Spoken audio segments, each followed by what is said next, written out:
Sige, go.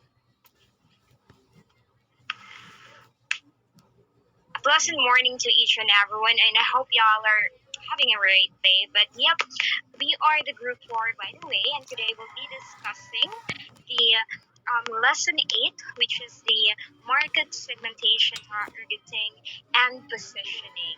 Now, yep, as what I have mentioned, we are the group 4, and this is going to be the reporters. Deanver Aranas, Daniela Marie, Apple Inot, Clairmae Tampus, me, Angel Desabelle, and Hanna Grace Partulan. And I hope you'll bear with us until then.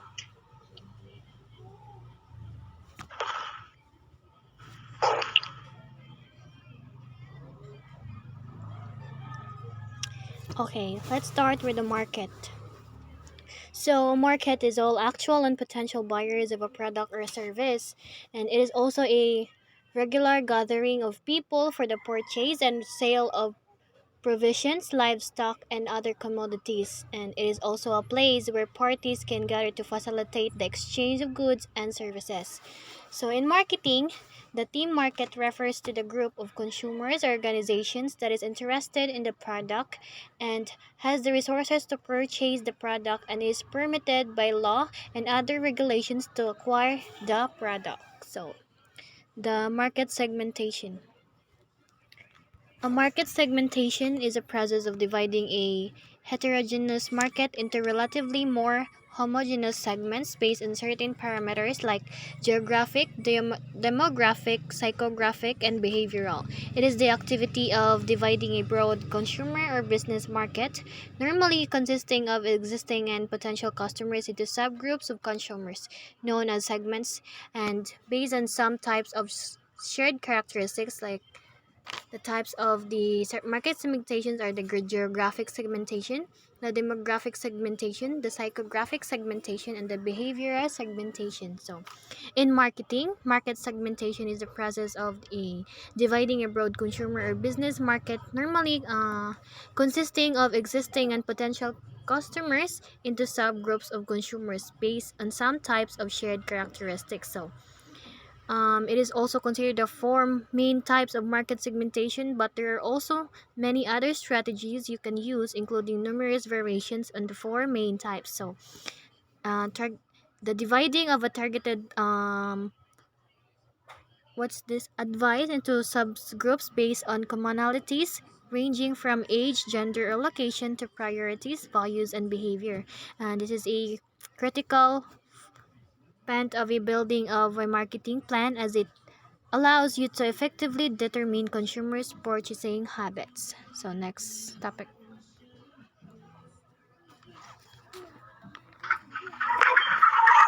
Next is the geographic segmentation. Geographic segmentation is the dividing the market into different geographic units: nations, states, regions, countries, cities, and neighborhoods. An example ano niya is kanang ice cream company. And ang ilang target nga country ana nila or place is kanang dyan kanang hot weather or kanang mga init nga mga lugar. Since kung init ang lugar is daghan jud ang mamalitan nga mga customers. And then next is the demographic segmentation, dividing the market into groups based on demographic variables. So demographic segmentation, it refers to the categorization of the target market based on specific variables like age, education, and gender. So mo ni siya ang type sa market segmentation nga makahelp sa businesses nga mas masabtan nilang ilang consumers and also to meet their consumers needs and wants effectively. So why use demographic segmentation? Nga daw magamit aning demographic segmentation.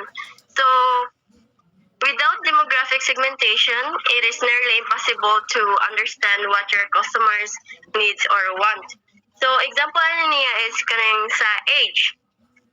So kanang companies nga na maligyag soft drinks ang like Coca-Cola, kasagaran nga mga target ana nila nga mga customer is kanang mga young adult between the age of 15 to 25, since ang kanang mga teenager is mao na sila may hilig og kanang mga soft drinks. And then one example is kaning sa gender food. So kanang mga company nga na maligyag makeup ang ilang target na nila is kanang mga women since ang mga babae is mao na sila mga hilig kayo makeup well na laki but panagsara jud kayo and sa kana sa mga commercial advertisement is ang ilang mga model na nila is kanang mga babae jud since ang ilang target nga customers is mga babae. So that's all for the geographic segmentation and demographic segmentation. The third market segmentation is psychographic segmentation. So, dividing buyers into different groups based on social class, lifestyle, and personality characteristics. So, as we all know, it is a part of business plan. Maunang imong target market sa psychographic perspective sa imong consumers. For an example, sa social class, some people must prefer mo palit og branded products or products nga taas og brand value. Example is sa Starbucks compared sa regular coffee.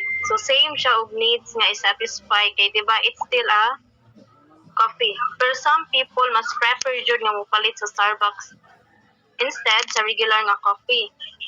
And wala na siya naka-base sa lifestyle sa customer but also sa ilang social class.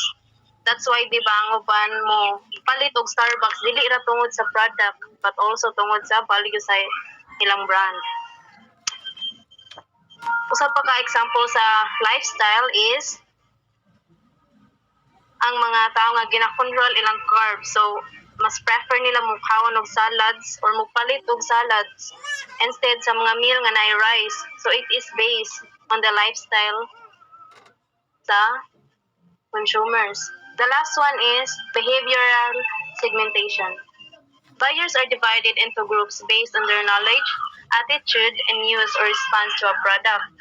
The best starting point for building market segments. So for an example, some mercury drug.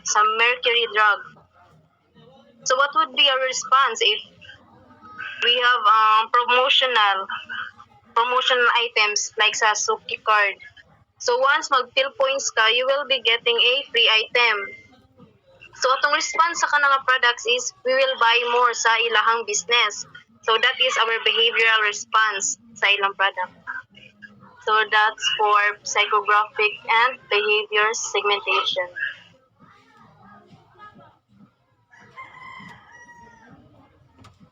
Already, so yep, reporters have already discussed about some of their topics, which is right now I'll be discussing the requirements for effective segmentation. First of all, this is the measurable. Size, purchasing power profiles of segments can be measured. From the word measurable, so yep, this should be done though. We might need wide market in a way so that we could give important when it comes to entrepreneurial venture. Now, the next one is the accessible. Segments can be effectively reached and served. Dapat ang negosyo, atong product brands and whatsoever, it give us an access, kumbaga capability to everyone to afford. Next, substantial. Segments are large or profitable enough to serve. As what I mentioned earlier, must be large or wide enough to economically visible. Market segment must be large, profitable enough to serve. Example, your product is foods. Tapos, what do you call this? Nagkuhan ka og restaurant na plain sa carbon. So we know if when we say the plain sa carbon, it's a local market, and imagine na kay restaurant dito. So when we say local market, majority are local people where just like me, I could say I couldn't afford to go to the restaurant. So kumbaga bagay-bagay yun na sa nimo na siya dapat substantial. And next one is differential. Segment must be respond differently to different marketing mix elements and programs.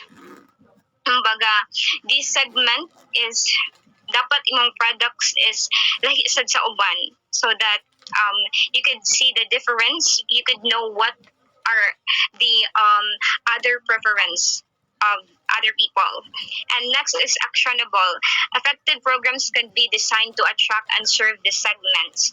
Though yes, as what I mentioned earlier, substantial restaurant tapos naka sa kaning local market, even though di ma-afford sa mga consumer ang imong product sa imong restaurant, we still need to serve, develop a good action, and implement separate market programs for each segment. Next slide, please. Okay, thank you.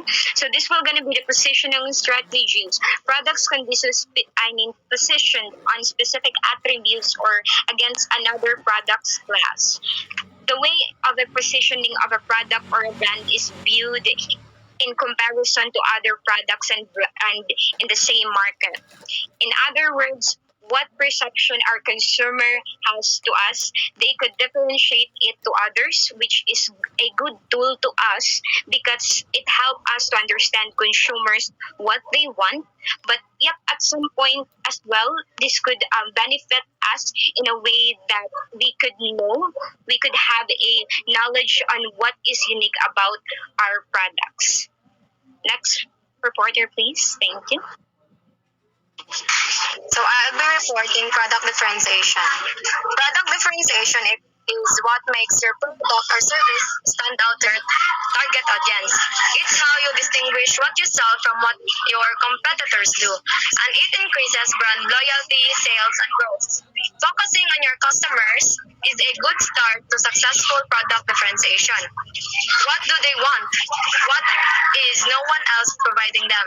What delights them? What frustrates them? What makes them feel good? What would make them feel even better? The answer to these questions can kickstart ideas for differentiation. The goal of product differentiation is to create a next slide, please. So the goal of product differentiation is to create a competitive advantage or to make your product superior to alternatives on the market. In other words, you don't just want to stand out from the competition, you want to stand above it. It's important to differentiate your product in any industry, but especially if you are in a crowded market with lots of competitors. The goal is to show potential customers what you can offer that other businesses can't and why that's valuable to them. So product differentiation means that some feature, physical attribute, or substantive difference exists between a product and all other alternatives. Product differentiation refers to the features that make your product or service stand out to your target customer. It's how you set yourself apart from your competition, and it boosts brand loyalty, revenue, and growth. When a corporation promotes a feature of a new product to market that distinguishes it from other currently on the market, mao na siya ang example of product differentiation. Ang Tesla, for example, they distinguishing themselves from other automakers by providing vehicles that are unique, high-end, and battery-powered. Other example kay ang confectionery manufacturer. They may differentiate themselves by increasing the taste or utilizing healthier ingredients. The next one is the service differentiation. Service differentiation is the design and delivery of a service to a unique and valuable characteristics relative to other services in the market. So product differentiation services can be sold to customers separately or as package of a package deal. Tours and travel ang example ani. Mao na siya ang independent services na i-provide sa customer. So the next one is the personal differentiation. Personal differentiation refers that the corporation obtains differential advantage through hiring and training staff better than competitors.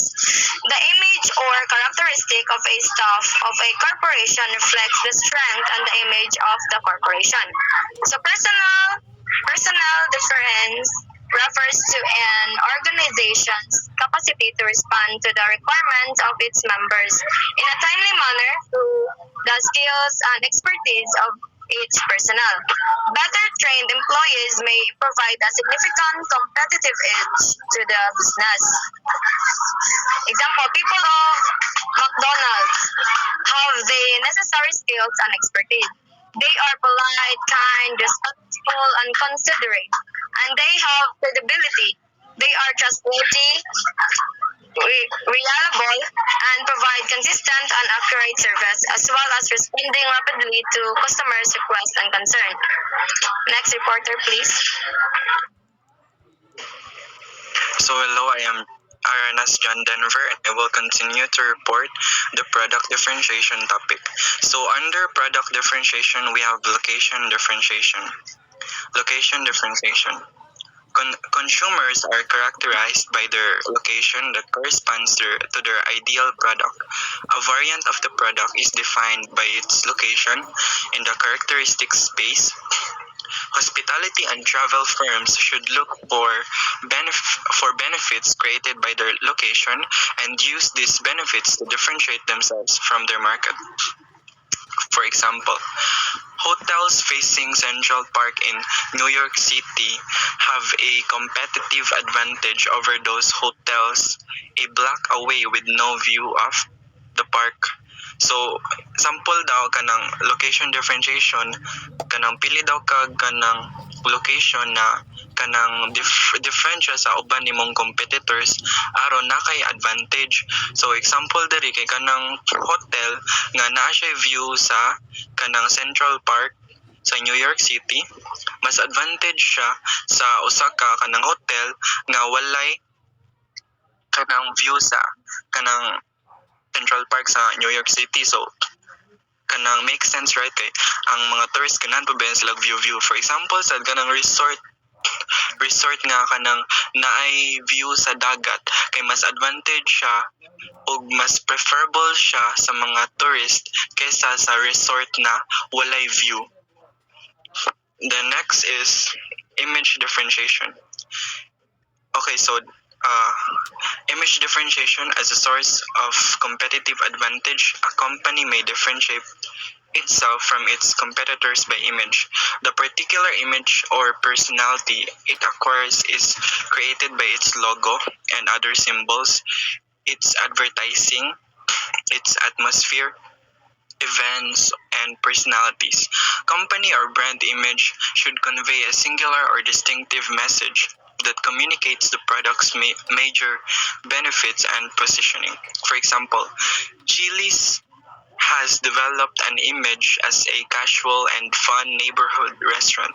This message is conveyed by their advertising, the physical atmosphere, the menu, and the employees. The image must be supported by everything that the company says and does.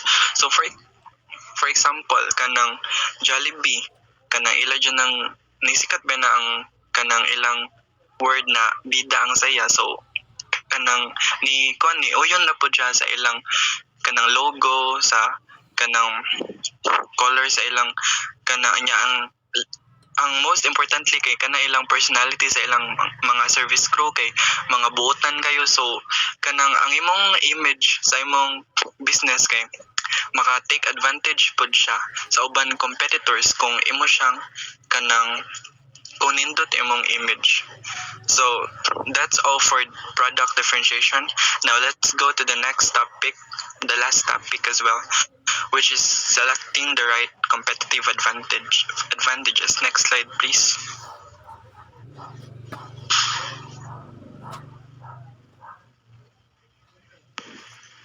Palihog ko next slide. Sige. So, selecting the right competitive advantages. Suppose that a company is fortunate enough to discover several potential competitive advantages.